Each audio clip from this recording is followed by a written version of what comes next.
Bismillahirrahmanirrahim. Assalamualaikum warahmatullahi wabarakatuh.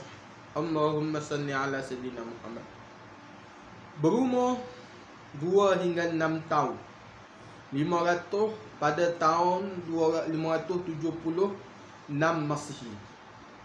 Tidak berapa lama kemudian berlaku peristiwa pembelahan dada. Dua malaikat datang membelah dada Baginda sallallahu alaihi wasallam, lalu mengeluarkan bahagian syaitan daripada hati baginda sallallahu alaihi wasallam. Ini riwayat Bukhari dan Muslim. Peristiwa ini menyebabkan Halimah dan suami bimbang terhadap keselamatan baginda sallallahu alaihi wasallam dan membuat keputusan untuk mengembalikan baginda sallallahu alaihi wasallam ke pangkuan ibunya, iaitu Aminah. Umat Islam wajib beriman dengan kisah pembelahan dada, kerana peristiwa ini sabit melalui dalil yang sahih. Ibnu Hajar berkata, semua hadis berkenaan kisah pembelahan dada dikeluarkan hati Nabi sallallahu alaihi wasallam, dan kisah-kisah lain yang mencari adab al-khawariqu lil-adati,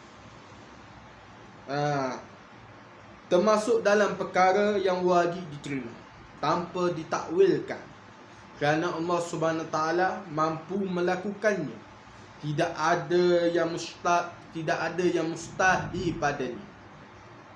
Nabi sallallahu alaihi wasallam kembali ke kota Mekah ketika berumur kira-kira 5 tahun dan tinggal bersama ibunya. Ibunya iaitu Aminah. Aminah memelihara anak tunggalnya dengan penuh kasih sayang. Ketika berusia 6 tahun, ketika Nabi sallallahu alaihi wasallam berusia 6 tahun, baginda sallallahu alaihi wasallam bermusafir ke Yathrib bersama ibunya iaitu Ummu Aiman dan datuknya untuk melawat makam bapanya Abdullah iaitu Abdullah di sana. Namun dalam perjalanan pulang, ibunya jatuh sakit dan wafat di Abwa. Aminah dikebumikan di sana. Ibu dan bapa Nabi sallallahu alaihi wasallam termasuk dalam kalangan ahli fatrah yang tidak sampai seruan Islam kepada mereka. Dan di sini jugalah jawapan kepada mereka yang mengatakan ibu bapa Nabi sallallahu alaihi wasallam ni bukan Islam. Na'udzubillah min zalik lah. Kita minta berlindung daripada perkataan macam ni, kerana ibu bapa Nabi sallallahu alaihi wasallam ini ahli fatrah yang tidak sampai seruan Islam. Mereka selamat daripada api neraka Allah Subhanahu wa taala. Allah Subhanahu wa taala berfirman, wa ma kunna mu'adzibina hatta nab'atha rasula. Kami tidak akan mengazab sesuatu kaum tu sehinggalah kami mengutuskan rasul kepada mereka. Surah Isra ayat ke-15.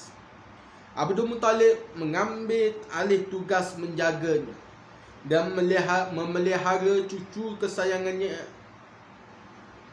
kesayangannya ini selepas kewafatan Aminah.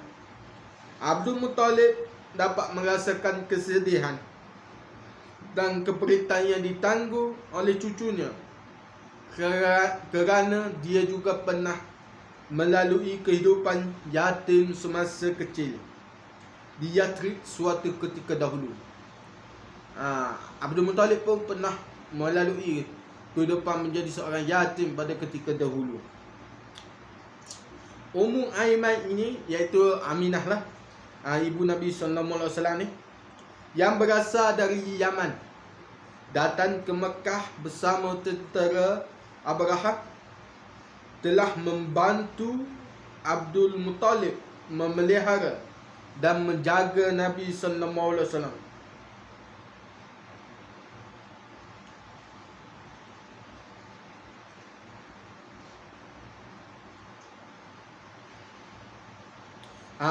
Ummu Aiman di sini bukan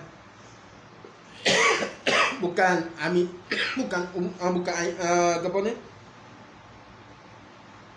Bukan ibunya. Bukan ibunya. Ni. Bukan ibunya Ummu Aiman. Silap, sorry. Ummu Aiman yang berasal dari Yaman datang ke Mekah bersama tentera Abraha, telah membantu Abdul Muttalib memelihara dan menjaga Nabi sallallahu alaihi wasallam. Ummu Aiman melihat suka duka hidup Nabi sallallahu alaihi wasallam keseluruhannya. Oleh sebab itulah Nabi sallallahu alaihi wasallam sangat menyayangi Ummu Aiman. Nabi sallallahu alaihi wasallam bersabda, An Aiman ammi ba'da ammi. Al-Isabah li Ibn Hajar. Ummu Aiman ialah ibu selepas ibuku. Ummu Aiman meninggal dunia 5 bulan setelah kewafatan baginda sallallahu alaihi wasallam. Meninggal dunia selepas 5 bulan selepas kewafatan baginda sallallahu alaihi wasallam. Semoga bermanfaat untuk memandaikan ummah. Assalamualaikum warahmatullahi wabarakatuh.